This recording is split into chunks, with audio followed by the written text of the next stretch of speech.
Olá, seja bem-vinda, seja bem-vindo à nossa aula de Yoga Sutras de Patanjali.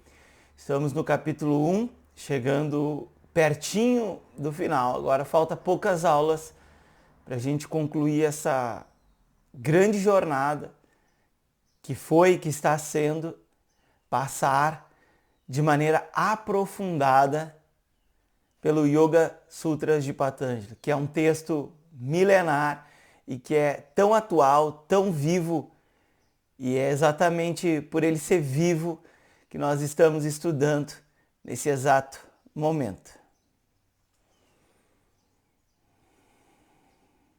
Om Shuklam Baradaram Vishnum Shashivarnam Chaturbhujam Prasannavadanam Dhyayet Sarva Vignopashantaye.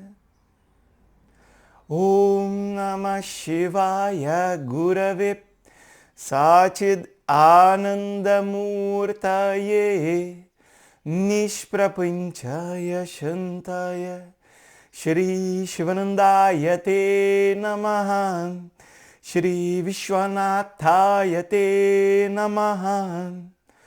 Om.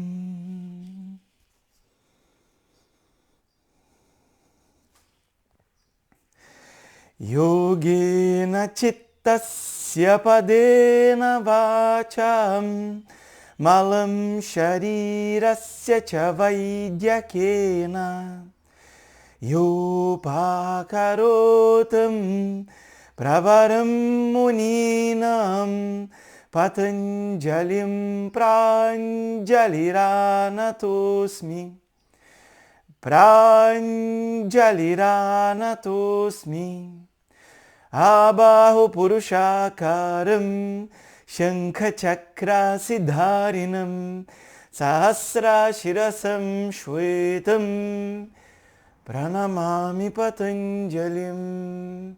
Om.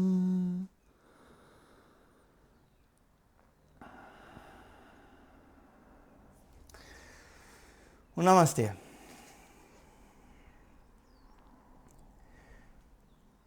Para a gente compreender os ensinamentos do Yoga Sutras, a gente precisa entender um pouquinho o que são os Yoga Sutras, o que são esses sutras. Yoga Sutra é um manual prático. E como todo manual, ele guia, ele orienta, ele introduz. Essa palavra introduzir, ela tem dois sentidos. Introduzir no sentido de expõe inicialmente para uma pessoa, por isso pega os principais conceitos e junto com um professor competente, esses conceitos são ensinados, porque eles estão contidos em pequenas palavras, como Atha Yoga Anushasanam. Atha, então. Então, meu desejo é me liberar do sofrimento. É isso que eu tenho de proposta na minha vida. Eu quero me liberar do sofrimento. Anterior a isso, existem os outros purusharthas, os outros objetivos humanos, que é por buscar por segurança, por prazer e por valores, que todos nós buscamos. Só que nesse último estágio, existe, a gente vai usar um termo assim, um refinamento do nosso intelecto. Porque a gente conclui que mesmo adicionando qualidades, adicionando materiais, adicionando objetos, uma raiz de inadequação, uma sensação de estar desconfortável consigo, ela mesmo assim permanece. Então o jogo, o movimento passa a ser não adicionar, e sim remover. Remover uma sensação de carência, de que falta algo para que eu esteja confortável. E por estar faltando algo, é que começa todo esse movimento dessa correria e dessa luta. Porque eu quero rápido estar bem. Eu quero rápido estar feliz. E aí tudo isso vai nos levar, em algum momento de vida, a esse questionamento. E quando eu tenho a clareza necessária, que o que eu quero é me liberar do sofrimento, Hatha Yoga Anushasana, a disciplina do yoga vai começar.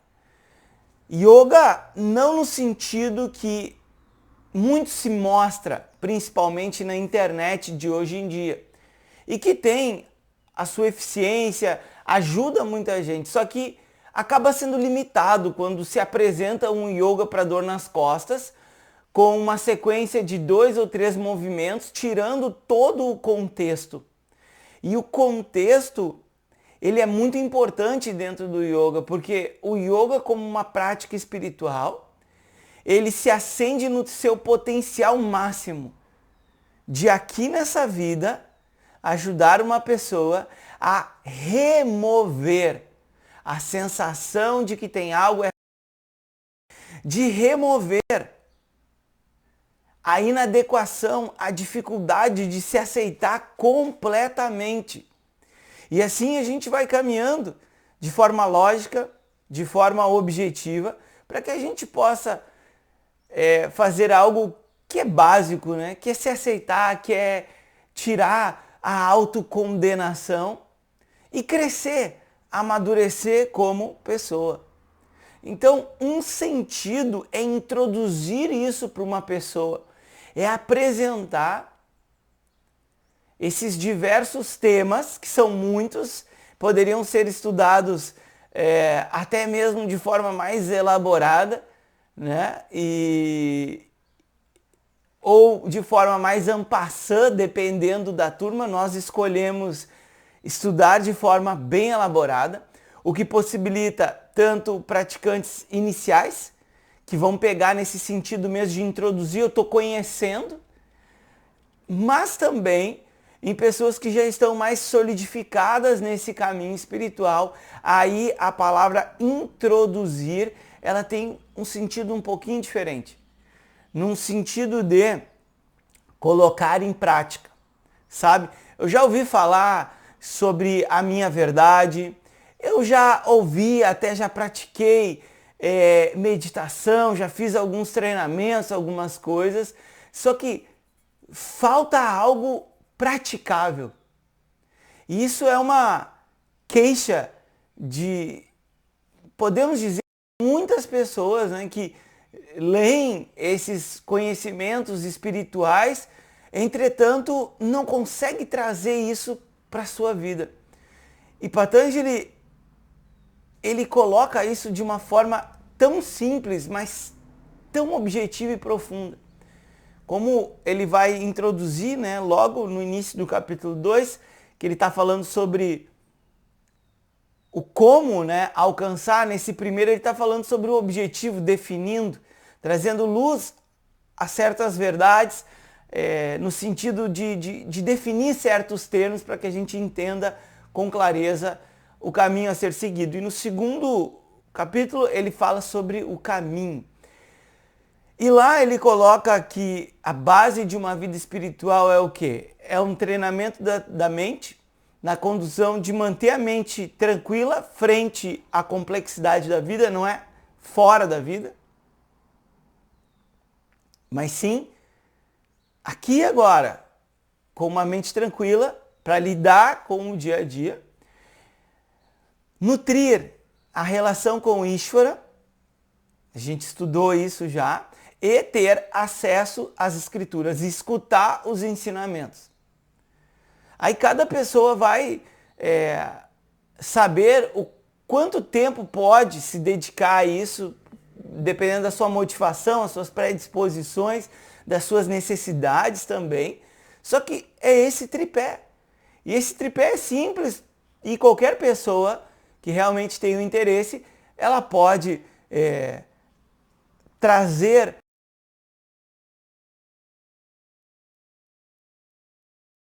esse componente de expandir a sua mente para ver o mundo não como partes separadas, mas para enxergar o todo. E nesse todo, esse corpo, essa mente, você, o outro colega, todos nós fazemos parte. Todos nós temos um papel. E assim a visão, ela se expande. E conforme a gente vai escutando sobre a nossa natureza, que ela não é afetada, isso é uma verdade. E não é uma verdade para ser acreditada, é uma verdade, uma realidade para ser conhecida.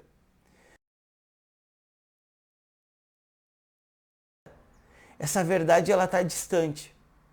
Assim, Patanjali, ele oferece, ele tem como objetivo desse texto, dessa jornada, eliminar as impurezas da mente. E a maior das impurezas é a ignorância. A ignorância é a raiz.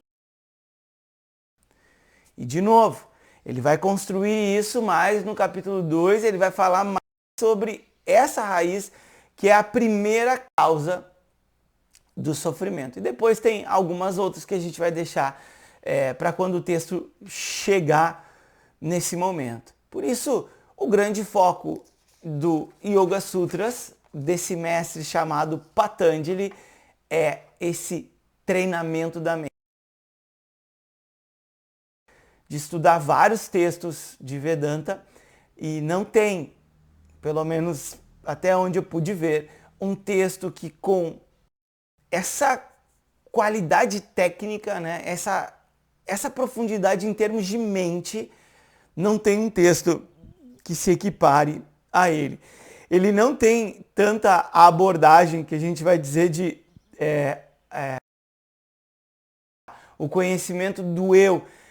Ele fala isso, né, quando a gente vai no Sutra 3, né, que é aquele que domina, que comanda esses movimentos da mente, ele se estabelece na sua verdade. Isso foi dito lá no Sutra 3. A análise entendeu o que está sendo dito. Quem entrou no texto depois não se preocupa que a gente vai por outro caminho no capítulo 2. E ele colocou, alguns outros textos eles vão ter uma ênfase diferente. Por isso que a gente acaba estudando vários e vários textos. Um texto é suficiente para expor a verdade para ti. Um único texto. Entretanto, os caminhos que esses textos seguem, eles são caminhos diferentes. Até por isso que existem inúmeros textos dentro da tradição védica, sendo os principais as Upanishads. Agora, as Upanishads dos textos preliminares para sentar, abrir uma Upanishad e entender. Porque a Upanishad ela vai direto ao ponto. Como já foi citado aulas passadas, com um mantra, tudo é Om. O Om é tudo, é a única realidade que existe. Se a pessoa não tem um preparo, uma bagagem, a pessoa vai se deparar com um mantra que começa assim, o texto já começa dizendo que tudo é Om, tudo que existe é Om, a única realidade que existe é Om. Como é que eu vou entender isso? Aí esse é o ponto. Então, a gente estuda os textos preliminares, pegar os pontos centrais das Upanishads, que é Atma Vidya, que é esse conhecimento do eu. Por ser um manual, a gente vai encontrar, né, várias orientações, tanto para pessoas iniciantes quanto para pessoas avançadas. A palavra avançada, ela se refere não a uma pessoa especial, e sim uma pessoa que tem habilidade. Quando a gente pega yoga, né, a gente separa Hatha Yoga e Raja Yoga. Raja Yoga nada mais é do que o processo meditativo. Só que por que se separa? Porque uma pessoa que não tem base de Hatha Yoga, e aqui Hatha Yoga ele pode ter vários sentidos também. Mas a gente vai pegar num sentido de equilíbrio, tá? Não num sentido de uma prática vigorosa, o que pode ser dependendo do contexto. Então, se a gente pegar num sentido de equilíbrio, um Hatha Yogi, pode ser aquela pessoa que tem a estabilidade e o conforto do corpo. Uma pessoa que tem a habilidade de sentar confortavelmente, de respirar com tranquilidade, tem as capacidades necessárias para praticar a meditação.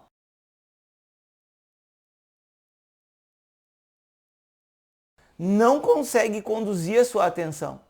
Isso é básico. Só que por não haver o entendimento do que é meditação, há uma confusão. Esse processo ele é um todo, ele é um sistema único e são só nomes que são dados. Yoga é meditação. Assim como a parte de meditação, o próprio Patanjali coloca o sistema e a gente vai abordar esse sistema aqui de maneira bem prática e bem objetiva, ele coloca. E ali tem uma palavrinha, asana, que também tem mais de um sentido. E essa é vamos dizer assim, é o truque, é a grandeza dos sutras. Porque a gente pode usar asana como esse que você está fazendo agora.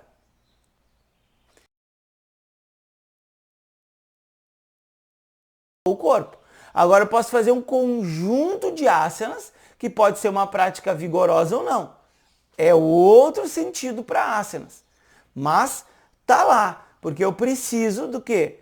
Da boa saúde e ter um equilíbrio, né, entre força e flexibilidade para que eu possa estar confortável. Porque se eu não estiver confortável com o meu corpo, eu vou gastar muita energia mental para tentar resolver isso. Então a gente precisa ser prático. E o asana está ali. Se eu preciso praticar de forma terapêutica, que algumas pessoas precisam, foi o meu caso, já contei isso em outras vezes, eu comecei yoga, meditação por causa da síndrome do pânico. E o asana foi o meu maior instrumento terapêutico. Depois que aquela tensão inicial, aquela ansiedade se foi, a meditação fez o que o asana aí não poderia fazer. Só que sem o asana, sem a parte terapêutica, que no meu caso pessoal eu precisei muito, eu não teria como sentar e conseguir conduzir a atenção, aquietar a mente para entender o que estava acontecendo. Isso vale um ponto especial aqui. Porque lá atrás, isso em 2008, já faz muito tempo, eu sempre achei que o problema era o mundo.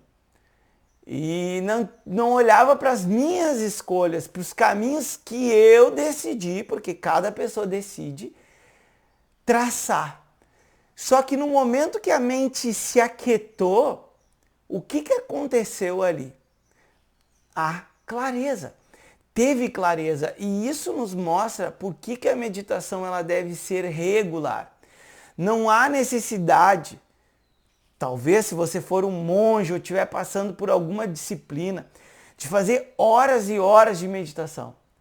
Agora, você ter uma prática regular, seja de 15 minutos, 30 minutos, 40, eu diria que seria o tempo, até esse tempo, escolher entre essas três opções, 15 minutos, 30 minutos ou 45 minutos, dependendo do seu momento de vida, do que você precisa, com uma boa orientação para você ter um objetivo ali que você está trabalhando. Porque aquela energia ela vai se consolidando. E a gente constrói uma relação com a vida e o que possibilita as nossas experiências é a nossa mente. Então, uma mente perturbada, ela pinta o mundo com a sua perturbação. É assim que é. Vamos pensar que a perturbação é o preto e o branco. Quando essa mente muda e ela passa a ganhar foco e tranquilidade, é como se a gente colorisse o mundo. E nessa troca há um contraste. A pessoa corajosa, porque você vai ter que fazer uma análise, né, da sua própria vida, você consegue enxergar com muita clareza. Por exemplo, os lugares que você frequenta, eu não estou dizendo lugar físico, né, mas estou dizendo os caminhos que foram escolhidos, que não fazem bem para você. Vou citar outro exemplo, quando eu me deparei com essa jornada, quando eu comecei a buscar tranquilidade, eu percebi que quase que 100% das pessoas que eu estava vinculado não favoreciam a minha tranquilidade. Muito pelo contrário, prejudicavam a minha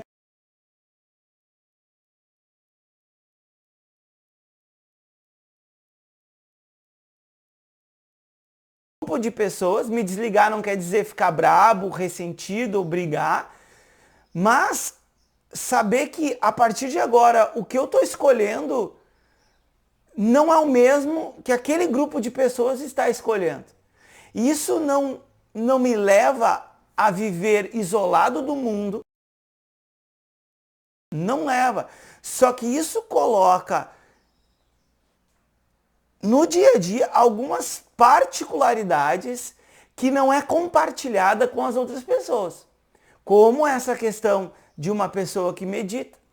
Se você falar para um médico, é difícil você encontrar, eu nunca ouvi um médico falando que é ruim, apesar que existem ressalvas sobre a meditação. E duas ressalvas são pessoas que tenham muita depressão ou alguma questão com suicídio. Essas pessoas não podem, não deveriam fazer a prática sozinhas. Elas deveriam estar sempre acompanhadas, inclusive de um psicólogo. Só que isso é um caso, algo muito específico. Agora você não vai encontrar isso de um médico. Agora uma pessoa que não pratica, isso pode virar uma chacota, porque ela não entende, então ela vai tentar denegrir aquilo ali, ela vai tentar diminuir aquilo ali, uma porque ela não entende e outra porque ela não pratica. Por isso essas práticas que a gente diz que são espirituais, de contato consigo, elas não são coisas para a gente estar distribuindo para as pessoas, sabe? Tipo, chega para todo mundo, eu medito todo dia, eu faço oração todo dia. Não é assim, porque isso desperta algo negativo assim na outra pessoa, mas não é por mal de fato. Mas é por a pessoa não compreender e às vezes até ficar com inveja, né, com ciúmes, né, e é uma coisa que é sua, pessoal sua. O nosso olhar para o Yoga Sutras, ele deve ser um olhar de enxergar o que é possível de ser praticado. Em alguns momentos, e ele vai citar aqui nos próximos sutras, ele vai dar alguns pontos de referência. Em alguns momentos a pessoa não tem essa predisposição e também possibilidade de fazer essas reflexões emocionais que nós estamos fazendo, ressignificando o nosso comportamento e assimilando um outro valor. Porque a gente tem um valor assimilado, por exemplo, por dinheiro. Quem é que queima dinheiro? Ninguém. Então, valor assimilado. Mas a gente não tem assim um valor assimilado pela tranquilidade da mente. Porque se nós tivéssemos atitudes como generosidade, empatia, admiração e neutralidade, estariam no nosso escopo de esforço diário. Porque isso é uma forma muito positiva de manter a mente tranquila. Isso não tem como ideia validar o comportamento dos outros, que às vezes é absurdo. Mas isso é um mecanismo para remover a disposição negativa da mente, que causa perturbação, e uma pessoa perturbada é uma pessoa que está colada com o sofrimento. Por isso, dentro desse texto, nós teremos tanto práticas avançadas quanto práticas iniciais. E cabe a cada um absorver, escolher, né, aquilo que cabe nesse momento. E a dica é aquilo que você não entendeu, é porque não cabe nesse momento e assim vai ser. A gente não entende tudo e, para ser sincero com você, a gente não vai entender todos os termos numa única vez. Por isso, o estudo de Vedanta é um estudo que ele é feito de forma prolongada. Agora, para o entendimento, ele tem um fim. Chega em algum momento que você entende. Você não tem mais dúvida. Isso vai acontecer, se é que já não aconteceu para alguns de vocês.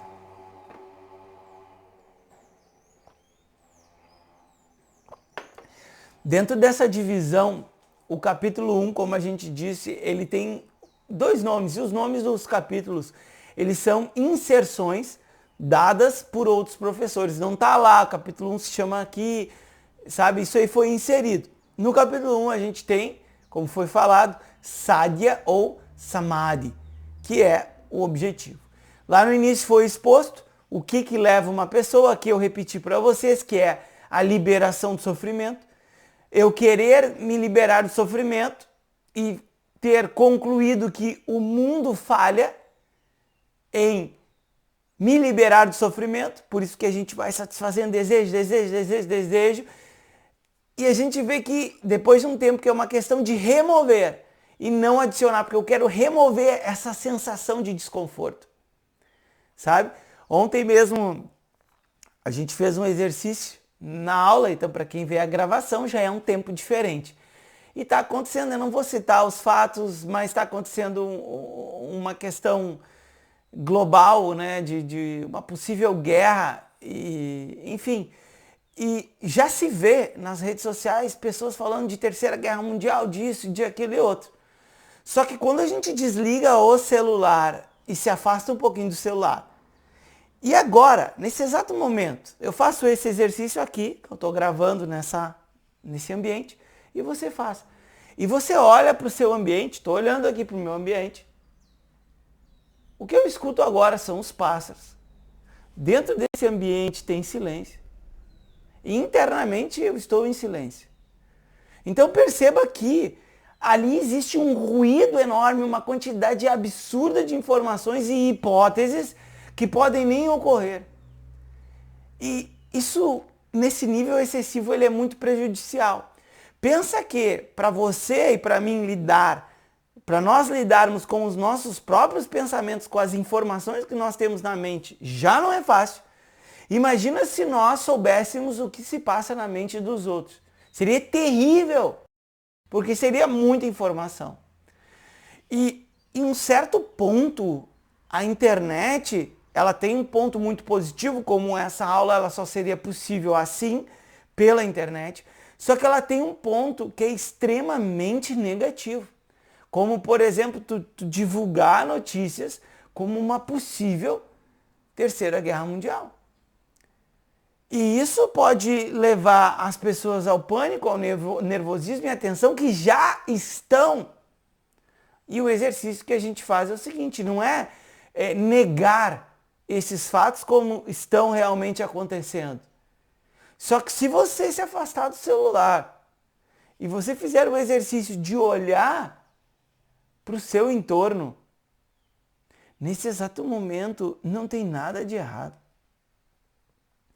E aqui que é o ponto que a gente precisa entender. Então eu quero remover essa sensação, essa insegurança, essa inadequação. E como a espiritualidade nos mostra, não é adicionando, é tirando. Eu adiciono conhecimento, mas o conhecimento é uma luz que vai dissipar a escuridão. A escuridão é a ignorância. E aí ele definiu, né, que essa capacidade de fazer isso é através de um processo chamado yoga, com as bases práticas que são a disciplina, o desapego. Um dos desapegos é esse, né? Aqui, por exemplo, a gente fez o exercício. Eu deixei de lado esse um tanto de informação. Eu vou usar de maneira positiva a internet. Agora, eu vou me policiar, isso é um fato. Eu me policio no sentido de colocar regras na utilização dessas informações. E a gente não pode receber tudo como uma verdade absoluta. A gente precisa refletir sobre isso, porque senão a gente vive num poço de nervosismo por coisas que estão tão distantes da nossa realidade.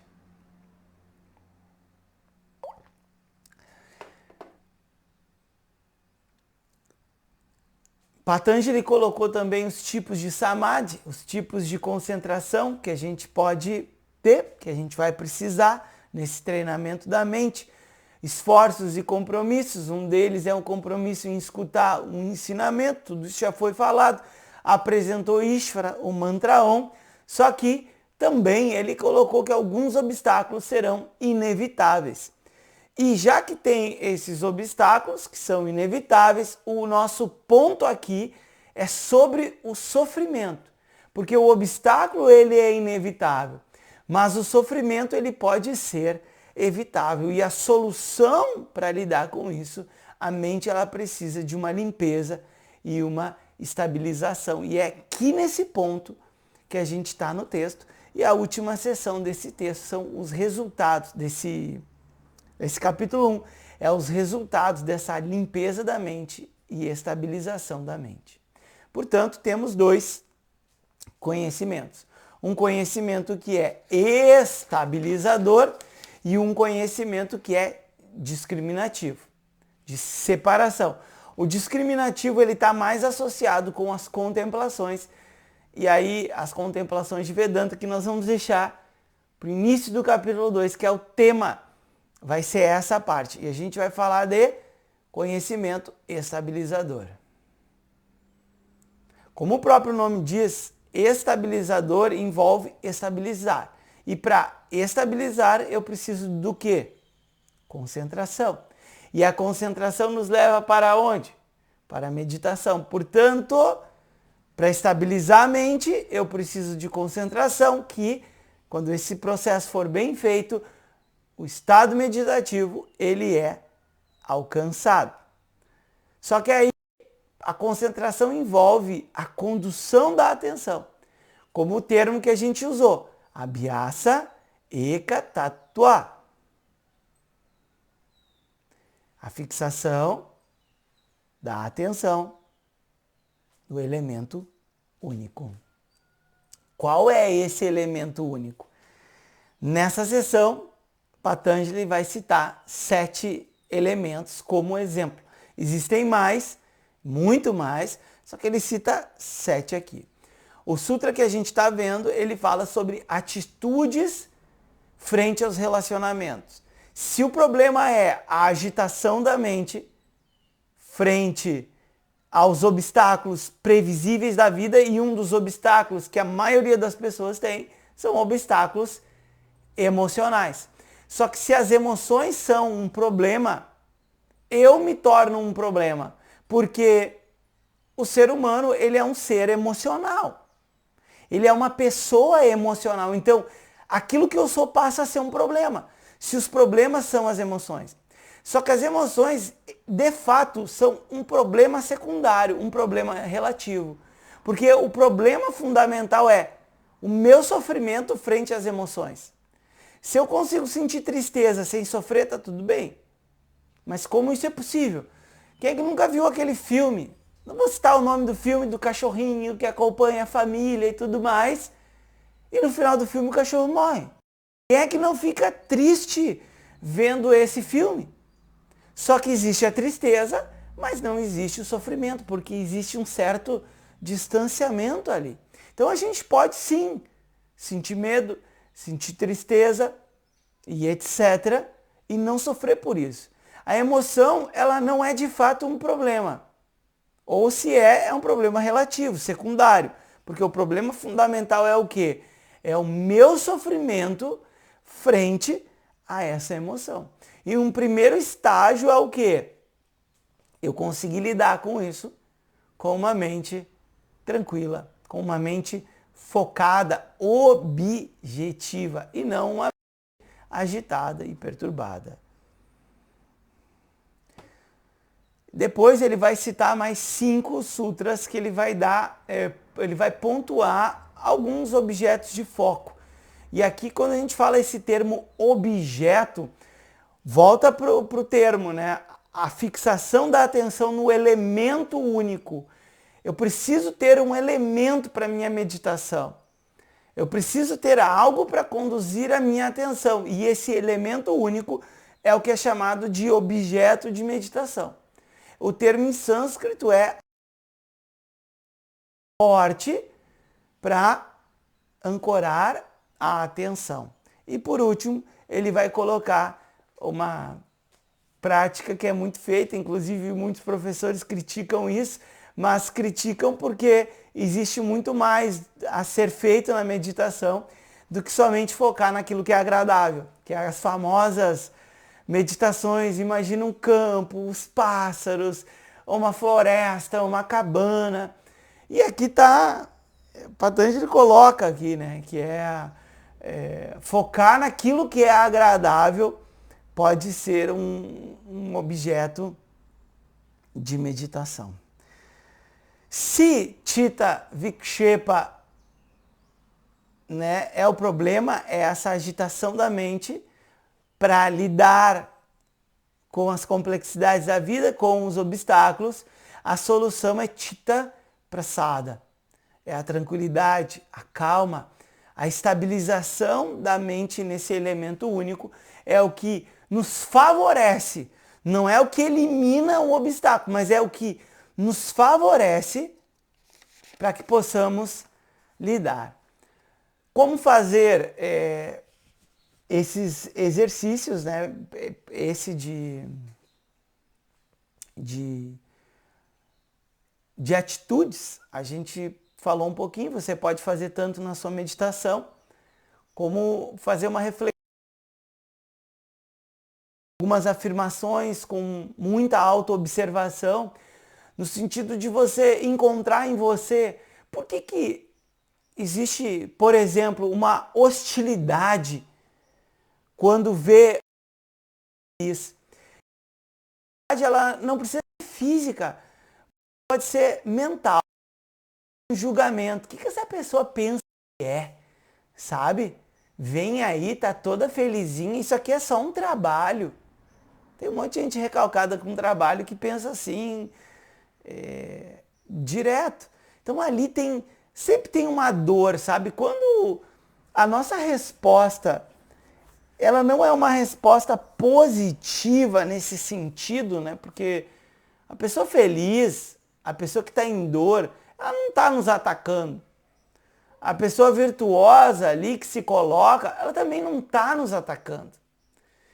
E se o comportamento do outro soa como um ataque, e a nossa resposta é atacar o outro, e aí a gente pensa no ataque como algo que não é positivo, porque diminuir o outro não traz felicidade para ninguém. Só uma pessoa que está muito mal, que diminui o outro para se sentir bem.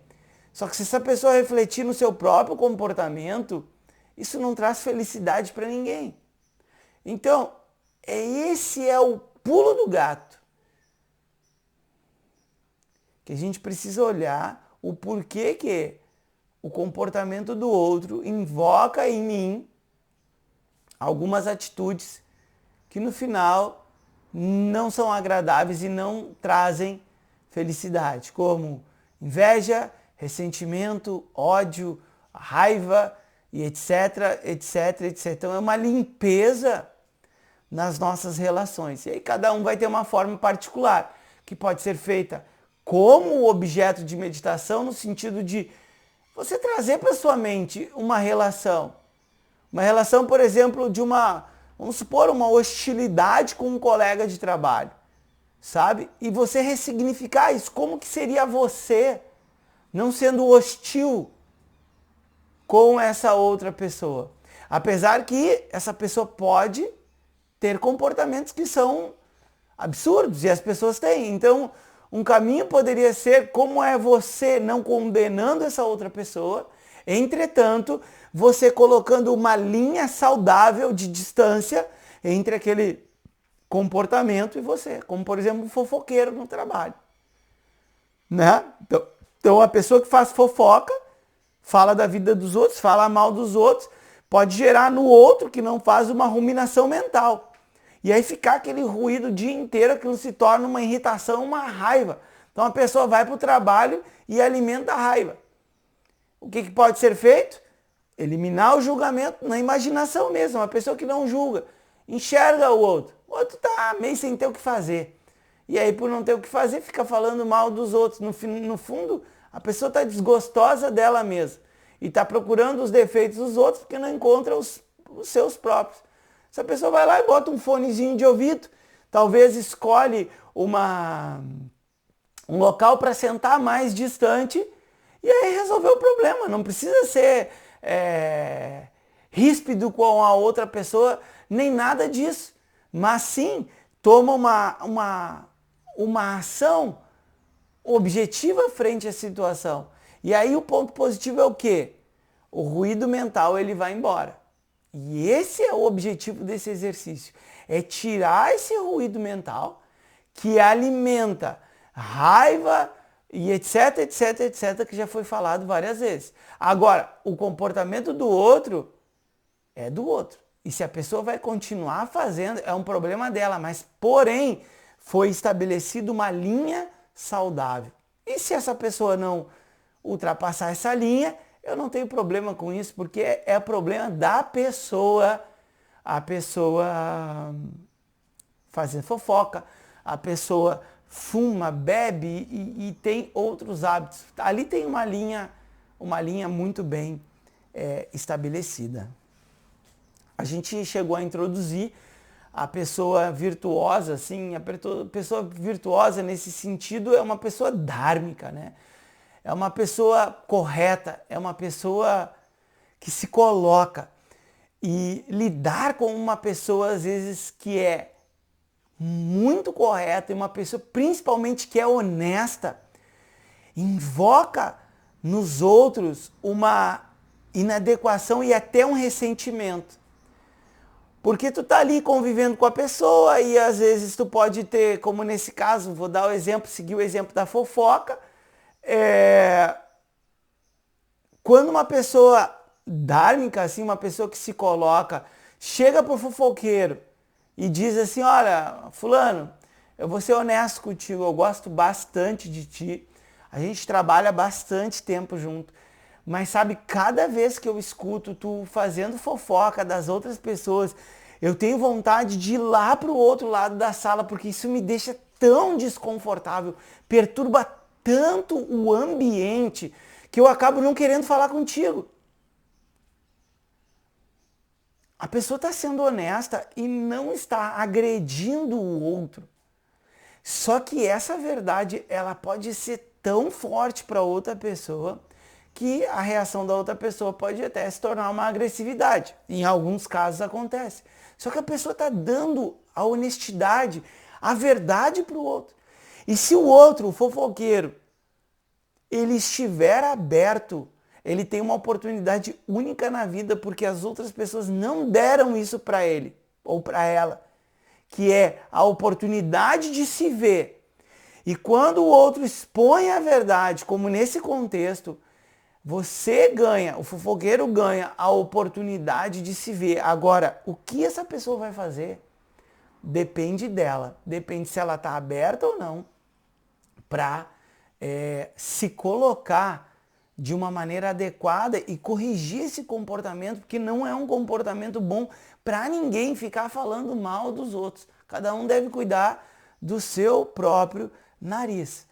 Assim, uma pessoa, ao se relacionar com uma pessoa virtuosa, né, essa pessoa pode sentir um ressentimento, uma inquietação e até mesmo uma inveja, porque a outra pessoa está sendo livre, sincera e honesta para se colocar. E a honestidade dessa pessoa, ela é o carro, é o ponto de partida. De tal forma que a honestidade vale mais do que propriamente até a amizade. Porque existe o desejo de ter uma amizade, porque senão a pessoa não falaria isso para o outro. Algo que está desconfortável, mas em vez de ser falso com o outro, e para possibilitar que, quem sabe, o outro possa mudar, essa pessoa oferece a honestidade. E aqui pode ter o atrito. Agora, se essa pessoa está aberta, essa pessoa consegue reconhecer no outro e até mesmo admirar no outro, porque o outro deu algo que ninguém está dando e que ninguém deu. A possibilidade dessa pessoa, exemplo, fofoqueira, de se ver e ver o quanto que esse comportamento num ambiente de trabalho, ele é ruim, ele é prejudicial, ele perturba o ambiente. Vou dar um outro exemplo. Aqui foi proibido, aqui no estúdio, de ficar falando de política, porque as pessoas brigam Não dá para expressar a sua opinião. Então, se não podemos falar sobre isso, não tem comentário sobre isso. Essa é a regra. E quando a gente coloca a regra, não é para prejudicar as pessoas, mas tu está colocando uma linha do bom senso, porque se passar daquela linha dá problema. Então, o ponto de partida para lidar com essas situações é sempre a gente ver que se isso é invocado em nós, existe uma dor. Porque uma pessoa que está feliz, uma pessoa que está em paz, ela escuta um comentário como esse sobre a fofoca e, claro, ela vai vai ter emoções ali, né? Só que aquelas emoções, elas não têm a força, porque o intelecto, ele entende que aquilo ali vai ser pro bem. Nossa, eu nunca tinha reparado sobre isso. Ninguém nunca tinha me dito que ficar fazendo fofoca no ambiente de trabalho era tão ruim, que perturbava tanto. Eu achava que as pessoas gostavam, que era uma forma da gente interagir. Eu achava isso, mas hoje eu sei que não. Então, a atitude, ela é transformada por uma admiração. E se a pessoa não tem uma resposta automática, emocional automática, e o que essa pessoa pensa de falar do meu comportamento? Isso acontece com muita gente que não cresce emocionalmente exatamente por esse ponto. O que essa pessoa acha que é, quem ela acha que é, para ficar apontando sobre o meu comportamento? Isso é pessoa que não está pronta para crescer e amadurecer. Todos nós temos, em alguma área, alguns comportamentos que não são harmônicos. Por isso que tem atrito à nossa vida. Mas agora, enxergando isso, eu não quero mais atacar o outro. Sabe por quê? Porque o meu objetivo é crescer, amadurecer e viver livre do sofrimento. Então, se essa pessoa está colocando algo sobre mim, primeiro, eu não pego isso como verdade absoluta. Ninguém, a pessoa falou do meu comportamento. E a gente não tem o papel de ficar distribuindo verdades para as pessoas. Não tem, esse não é o nosso papel. Só que na nossa convivência a gente acaba tendo intimidade com certas pessoas. Como, por exemplo, com o filho. Por que a gente fala para o filho, né? Fala para o filho, olha, filho, se tu não estudar, né, tu vai ver que a vida demanda conhecimento. Conhecimento vai te ajudar. Só que às vezes com o marido e com a esposa, a gente não consegue se colocar. Só que se a gente não se colocar e a gente fica confortável, tudo bem. Agora, se a gente não se coloca e fica ruminando na mente, com raiva, com ressentimento, aí não tá tudo bem. Por isso que, para algumas pessoas, o exercício emocional é o quê? É aprender a se colocar. É aprender a tirar aquilo da mente que está errado numa situação, e o errado é no sentido de prejudica, está prejudicando. E colocar isso para fora, tendo a liberdade de saber que pode chegar na outra pessoa e a outra pessoa pode não gostar. E falar isso é um grande exercício para quem não tem o hábito de se colocar. Com o meu professor, isso tinha seguido esse hábito de tu sentar com a pessoa e dizer, olha, fulano, não gostei disso, sabe? Eu acho que para a gente ter um convívio harmônico aqui, as coisas deveriam ser assim, isso me prejudica bastante, para mim é muito ruim isso. E a pessoa vai falar o lado dela e as pessoas vão conversar e vida que segue. Muita gente tem dificuldade de se colocar. Então, essa é uma conclusão que a gente tira sobre essas pessoas virtuosas que em vez de nutrir uma inadequação, né, por estar frente a essa pessoa ou até mesmo se condenar porque essa pessoa se coloca, a gente absorve aquilo ali, reflete, não pega como uma verdade absoluta. Entretanto, se realmente a gente conclui que o nosso comportamento é um comportamento prejudicial, que tem como base uma dor, que tem como base um recalque, a gente quer crescer. E a gente olha para o comportamento, faz o esforço para modificar isso, seja refletindo sobre isso, seja fazendo afirmações, se auto-observando, o que tiver disponível para mudar esse comportamento. E nesse caso da fofoca, eliminar o vício de ficar falando mal dos outros e condenando os outros. Assim, quando nós nos deparamos com uma pessoa virtuosa, uma pessoa que se coloca, uma pessoa que é honesta, o que invoca na gente é uma admiração. Por quê? Porque a gente sabe que para chegar até ali é uma construção. Ninguém chega num nível, né, digamos assim, eu não quero sair do exemplo que a gente deu, mas num nível de honestidade para consigo do dia para a noite. Foi uma construção. Ser honesto e verdadeiro tem um preço, e um dos preços é muita gente não gostar. Só que como a pessoa que é honesta e verdadeira, ela não depende da aprovação dos outros, infelizmente não vai ter a conexão com todo mundo. Apesar que a pessoa que é honesta, ela não deseja, né, a desconexão com as pessoas.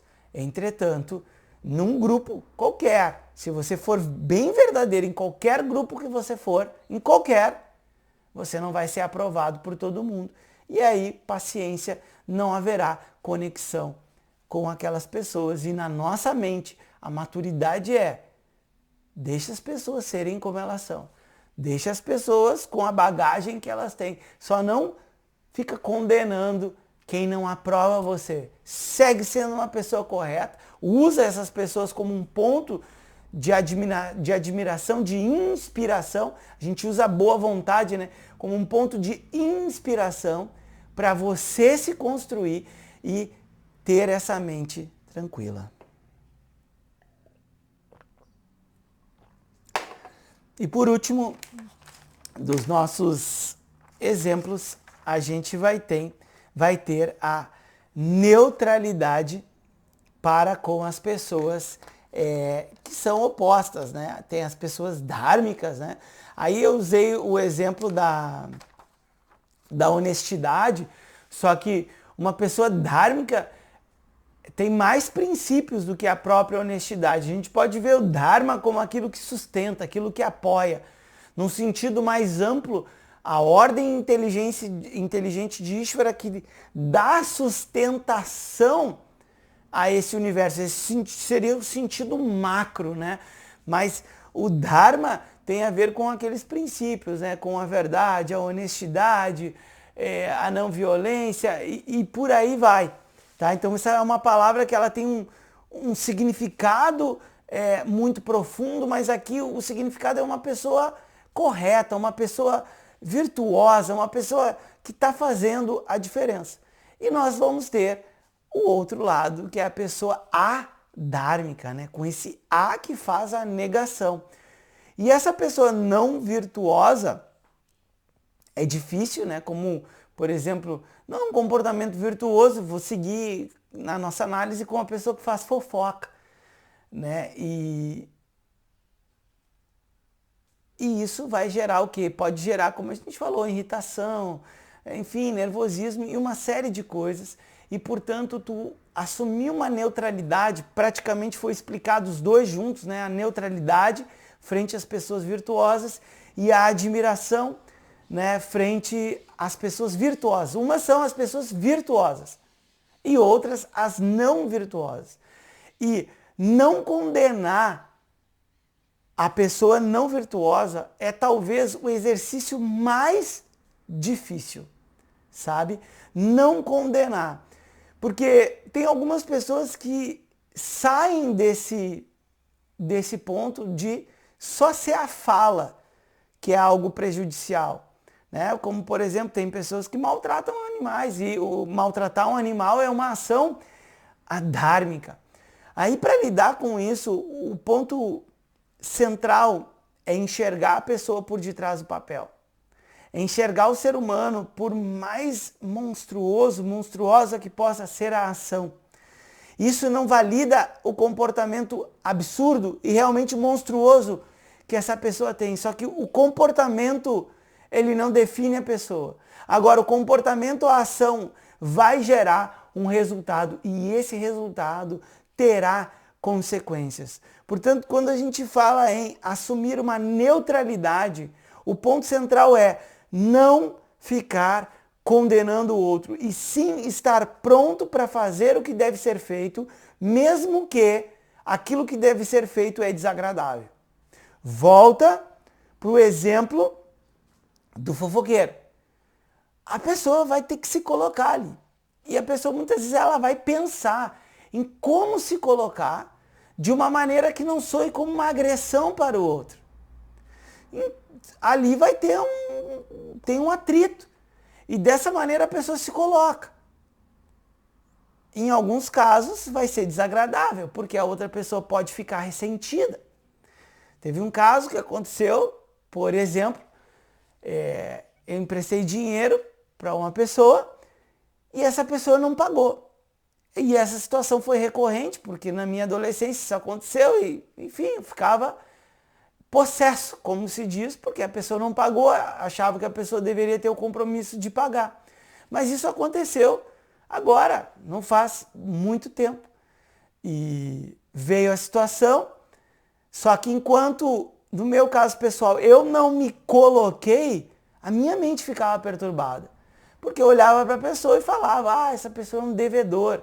Pô, essa pessoa é um mau caráter. Pô, essa pessoa não cumpre com as suas responsabilidades. A pessoa não está nem aí. Porque se a pessoa se importasse, a pessoa pagava. Mas a pessoa não está nem aí. Porque a pessoa podia chegar, olha, eu estou mal, eu estou precisando de ajuda, eu posso acertar contigo assim. Eu faço um acordo. Ok, está tudo bem, a gente segue assim.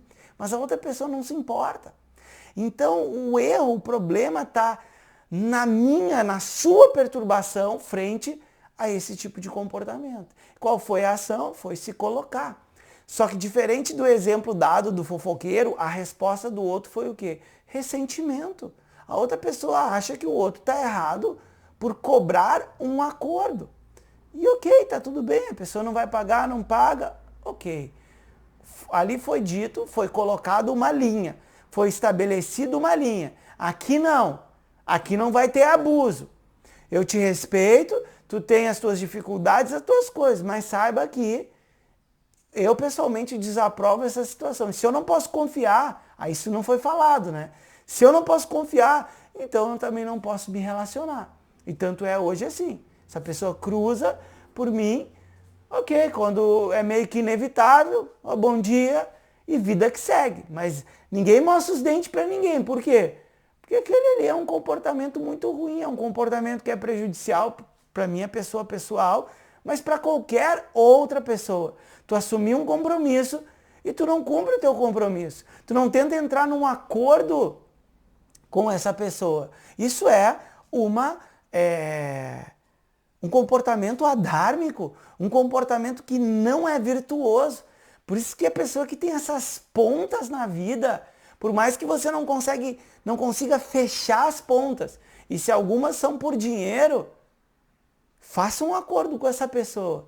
Se em algum momento houve um atrito, né, e você sente que aquilo é importante, você tem na sua cabeça uma briga, um conflito, e já se passou tanto tempo e aquilo fica dentro de você, dê o braço a torcer. Vai lá, escreve, liga e fala, mas não fica esperando que o outro vai aprovar, que o outro vai passar a mão na sua cabeça, por exemplo, se você errou.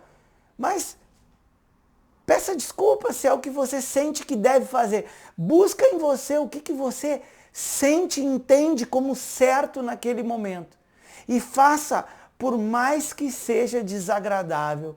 Porque depois que você faz aquilo que é para ser feito, e o Dharma, ele está intrínseco à pessoa, a gente tem um senso de dever, a gente tem um senso de justiça, a gente tem um senso daquilo que é certo. E você fizer, por mais que você, por exemplo, você foi lá, teve um atrito e você pede desculpa para essa pessoa, olha, eu sinto muito, eu era imaturo naquele momento de vida e meu comportamento foi esse. Se eu pudesse voltar atrás, eu certamente volto atrás, eu sei que eu te machuquei, então para mim é importante eu estar pedindo desculpa. Dá o espaço para a pessoa falar se ela quiser falar e a vida que segue. Talvez haja conexão entre vocês, talvez, dependendo do que é feito, não vai haver conexão. E essa pessoa que assume essa postura, essa honestidade, essa sinceridade, ela deve estar pronta para fazer o que deve ser feito, mesmo que a situação ela seja desagradável. Portanto, neutralidade não é deixar ser abusado, né? A gente citou aqui 2 bons exemplos, como o fofoqueiro, como a pessoa que pede dinheiro, que assume um compromisso e não cumpre. A gente precisa botar um limite saudável, mas se colocar à frente as ações para tirar da mente aquilo que a gente sabe que deve ser feito. Como nesse caso da pessoa que pede o dinheiro e que não paga. Só o fato de você colocar para a pessoa, você tira de dentro de si. E aí tá limpo. Aí você olha para a pessoa, você sabe que a pessoa não pagou. Mas a mente não fica dizendo, tá ali o mau caráter, aquela pessoa é ruim. Aí fala para os outros, tá vendo? Fulano de tal. Não. Você corta o ruído da mente. E você tem uma tranquilidade, porque a pessoa que tem esse comportamento é a pessoa que está em dor. Porque é só uma pessoa que está em dor que prejudica o outro. Uma pessoa que não está em dor, uma pessoa que está feliz, ela consegue relevar aquilo ali. Ela sabe que o certo, o justo seria uma pessoa que pediu algo emprestado, devolve aquilo ali. Agora pode ter acontecido alguma coisa, teve um acidente de carro. Ok, mas conversa, faz um acordo com a outra pessoa, mas agora não deixa no vácuo, porque deixar o vácuo é algo que é ruim. E assim a gente tem uma quebra numa resposta emocional, por assim dizer. E a conclusão que a gente faz desse sutra, e aqui a gente finaliza esse sutra, é que no momento que a gente assimila um valor por uma mente calma e tranquila, desenvolver essas atitudes de gentileza para com pessoas felizes, de empatia para pessoas com dor e sofrimento, de admiração para com pessoas virtuosas e de neutralidade para com pessoas não virtuosas, pessoas malvadas, talvez desonestas, talvez corruptas, não é jamais validar aquele comportamento, mas é tirar de dentro da mente o julgamento que fica apontando o dedo e trazer a atenção para o que deve ser feito por nós. Qual que é o meu papel frente a uma situação como essa? Eu me coloco, eu me afasto, eu preciso ser mais firme frente a isso, mas não deixar que a mente se perca nessas emoções que a gente diz que são negativas porque não trazem felicidade. Então a gente troca uma oscilação da mente por uma firmeza, por uma retidão. E assim foi esse sutra muito importante que fala sobre atitudes nas nossas relações baseadas nas nossas emoções. E como a gente linkou lá do início, observa isso, porque isso é uma das coisas que mais pega as pessoas em termos de relacionamento. E pensa sobre como você pode trabalhar isso, sabe? Escolhe uma atitude. Vê no que ali talvez seja mais difícil para você. Escolhe uma e começa a trabalhar, sabe? Em talvez ser uma pessoa mais gentil, que não é uma pessoa ingênua, boba, mas sabe, ser uma pessoa mais gentil. Lembra sempre daquela linha limite que você estabelece, sabe? Porque se você se deixa ser abusado pelos outros, ali tem uma parte que não foi bem compreendida, né? Porque você não é, por exemplo, um saco para os outros despejarem as suas dores, mas em algum momento pode ser correto você escutar o outro, só escutar o outro e dar um abraço e dizer, olha, é difícil, sabe? Pai, é muito difícil. Se você quiser falar um pouco mais sobre isso, eu estou aqui aberto, eu gosto muito de ti, a gente tem um convívio há tantos anos e se for importante para você falar mais sobre isso, conta comigo. Agora, a pessoa ela não é um saco onde os outros vão despejar os seus desconfortos, mas em alguns momentos esse é o nosso papel, sabe? É não julgar, porque o outro já está se condenando, o outro que está em dor, né? Então a gente não precisa fazer isso, não é o nosso papel fazer isso. E aí só para fechar, não é o nosso papel também, na maioria dos casos, ser o professor, a professora do marido, da esposa. Então isso a gente precisa voltar de novo para o ser humano e deixar que o ser humano ele também possa cumprir a sua jornada. Espero que ao longo dessas aulas, desse tema, vocês tenham pego a essência desses exercícios, desse direcionamento que vai nos levar a uma tranquilidade da mente, que tem como base uma compreensão, porque eu preciso ter uma compreensão para valorizar isso e fazer isso valer a pena, sabe? Por que a generosidade ela é melhor do que o ciúme, do que a inveja, do que o ressentimento, né? Por que a empatia é melhor do que uma imposição frente ao outro? E aqui fica a nossa conclusão. Om Purnamadav Purnamidam Purnat Purnamudachyate Purnasya Purnamadaya Purnameva Vashishyate Om Shanti Shanti Shanti Om Shri Gurubhyo Namaha Harehi Om.